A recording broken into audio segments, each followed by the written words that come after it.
আজ আপনাদের বিরাট অনুষ্কার প্রেমের গল্প বলবো না, বলবো ভারতীয় দলের আরো 5 ক্রিকেটারের কথা যারা অন্য প্রেমের গল্প বুনেছেন। সমাজ এই ধরনের প্রেমকে খুব একটা ভালো চোখে দেখে না, এই নিয়ে পিছে কম ফিসফিসানিও হয় না। তাই বলে প্রেম কি আর এত কিছু মানে বলুন তো? ভারতীয় দলে এমন 5 ক্রিকেটার রয়েছে যারা প্রেম করে বিয়ে করেছেন ডিভোর্সিদের।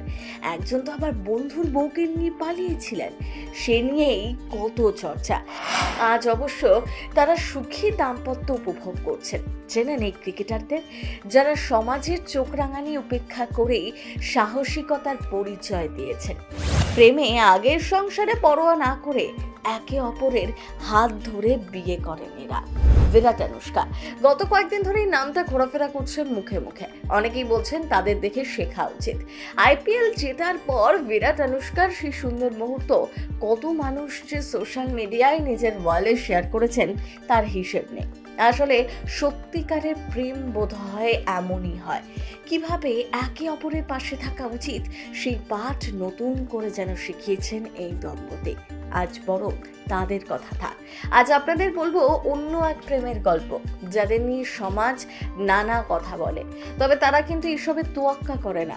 ভারতীয় দলে এমন 5 ক্রিকেটার যারা প্রেম করে বিয়ে করেছেন ডিভোর্সিদের। তাদের নাম শুনলে চমকে যাবেন। কেমন তাদের বিবাহিত জীবন, কিভাবে এগিয়েছে তাদের দাম্পত্য। ভারতীয় ক্রিকেট দলের ওপেনার মুরলী বিজয়ের নাম আপনারা অনেকেই শুনে থাকবেন। ক্রিকেটীয় দক্ষতার কারণে তিনি যতটা না পরিচিত ছিলেন, তার থেকেও বেশি আলোচনায় ছিলেন ব্যক্তিগত জীবনের কারণে। সবথেকে কাছের বন্ধু স্ত্রীর প্রেমেই পাগল হয়ে গিয়েছিলেন মুরলী। সে বন্ধু আর কেউ নন, ভারতীয় ক্রিকেট দলের wicket keeper batter Dinesh Kartik. শুধু পরকীয়াই নয়, তাকে বিয়েও করে নেন। দীনেশই তার স্ত্রী নিকিতার সঙ্গে বিজয়ের আলাপ করিয়েছিল। তারপর বন্ধু স্ত্রীর সঙ্গে প্রেমের সম্পর্কে জড়িয়ে পড়েছিলেন মুরলী। শুধু তাই নয়, নিকিতা গর্ভবতীও হয়ে পড়েছিলেন। সে কারণে কার্তিকের সঙ্গে তার বন্ধুত্ব চিরকালের জন্য খুঁজে যায়। দীনেশের ডিভোর্সি স্ত্রীকে বিয়ে করে নেন মুরলী। ওদিকে মুরলী ক্রিকেট থেকে অবসর নিয়ে নেন 2023 সালে। ভারতীয় ক্রিকেটের মোহাম্মদ সামির প্রেম চর্চা তো কারোর অজানা নয়। একটা সময় চুটিয়ে প্রেম করেছিলেন মডেল হাসিন জাহানের সাথে। প্রেমের সেই টানে ফিকে হয়ে গিয়েছিল বয়সের ফারাকও। স্বামীর থেকে হাসিন 10 বছরের বড়, কিন্তু বয়সের এই মাপকাঠি তাদের প্রেমে বাধা দেয়নি। শুধু তাই নয়, হাসিনের আগে আরও একটা বিয়েও ছিল। এই সব কিছুকে তোয়াক্কা না করেই 2 সন্তানের মা হাসিনকে বিয়ে করেছিলেন স্বামী। একটি কন্যা সন্তানও রয়েছে। সেই বিয়ে অবশ্য শেষ পর্যন্ত টেকেনি।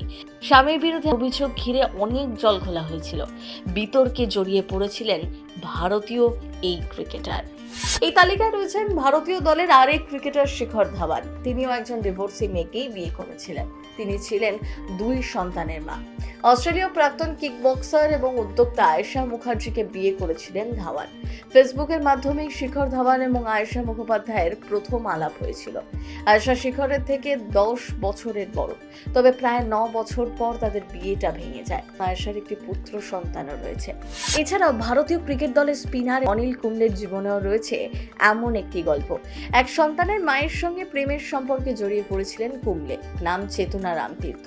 চেতনার প্রথম পক্ষের স্বামীর সাথে বিবাহ বিচ্ছেদের মামলা চলাকালীন বন্ধুর মতন পাশে ছিলেন কুম্বলে। বিচ্ছেদের পর দুজন বিয়ে করেন। চেতনা ও কুম্বলের 2 সন্তান, এক মেয়ে ও এক ছেলে। চেতনার আগের পক্ষের মেয়েকেও খুব স্নেহ করেন কুম্বলে। তালিকায় 5 নম্বরে রয়েছেন ভেঙ্কটেশ প্রসাদ। ভারতের প্রাক্তন ফাস্ট বোলার ভেঙ্কটেশ প্রসাদও এক ডিভোর্সি মহিলাকেই বিয়ে করেন। নাম জয়ন্তী প্রসাদ। জানা যায় জয়ন্তী এবং ভেঙ্কটেশ প্রসাদের প্রথম দেখা হয়েছিল অনিল কুম্বলের মাধ্যমে। পরে দুজনেই বিয়ে করার সিদ্ধান্ত নেন। প্রথম বাংলা ব্যুরো।